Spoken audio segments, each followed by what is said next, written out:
Hello my friends and welcome to Creative Titan. Today I thought I would go over how to insert a private photo into Procreate. Most of my sketches start off on paper, just like this. I will usually have a folder or several sketchbooks full of random pieces of paper that I suddenly use to create a drawing because inspiration hit out on the spot and there was nothing else I could do but to try and capture what I was seeing in my head. So here I'm looking for the sketch I want to recreate in Procreate.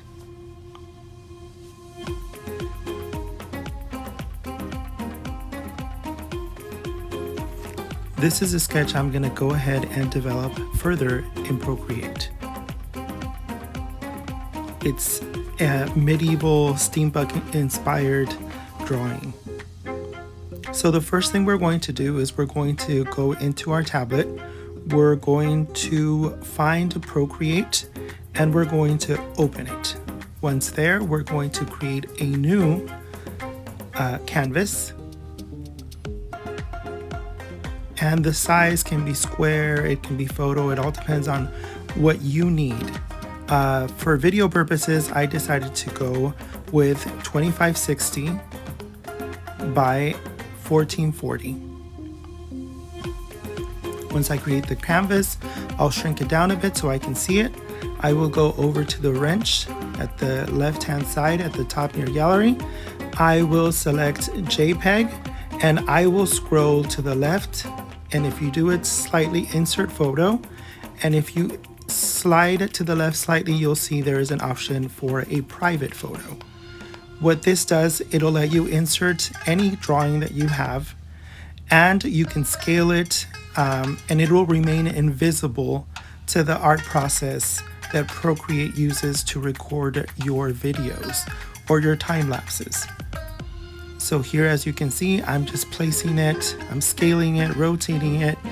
You can do a lot with it. Once you're satisfied on how you want your piece of art to look in your canvas, you can go ahead and unclick that little top arrow. And once you do that, I like to go into the layers, select the opacity and bring it down. I'll be tracing my drawing and adding elements to it as I go along to further develop it and honestly to finish the drawing in Procreate. Here I'm selecting a color, I'm making sure that I'm using the base. I always like to do my drawings in an inking mode with the syrup brush. It's just what I use.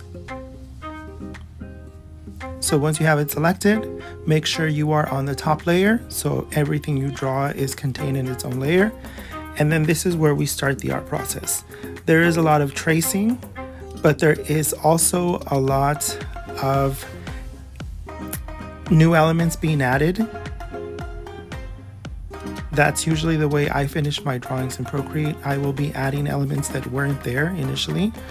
And also make sure that when you are drawing in Procreate, that you keep in mind that your brush, if you zoom in, it will remain a percentage of your canvas. So if you're if you're zoomed in, your brush will be 10% of whatever canvas you are working with at the moment. So you'll see it get smaller and bigger without me actually doing anything about it.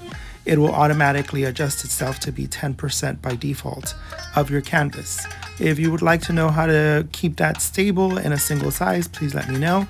Other than that, this is my process of working with Procreate in order to trace over my own drawing on paper so I can better work with it in Procreate.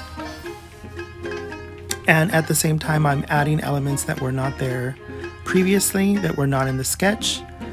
And I hope that this process inspires you. If you like it and if it does inspire you, please make sure to leave me a thumbs up. To subscribe to the channel, I am repopulating the channel again. And to leave me your comments, I'd like to hear more about what you're doing. Share your artwork with me. I would love to see what you're working on as well. Please don't forget that this is my process. I'm going to go ahead and stop talking and let you see the final product. Otherwise, this video would be super long. Enjoy.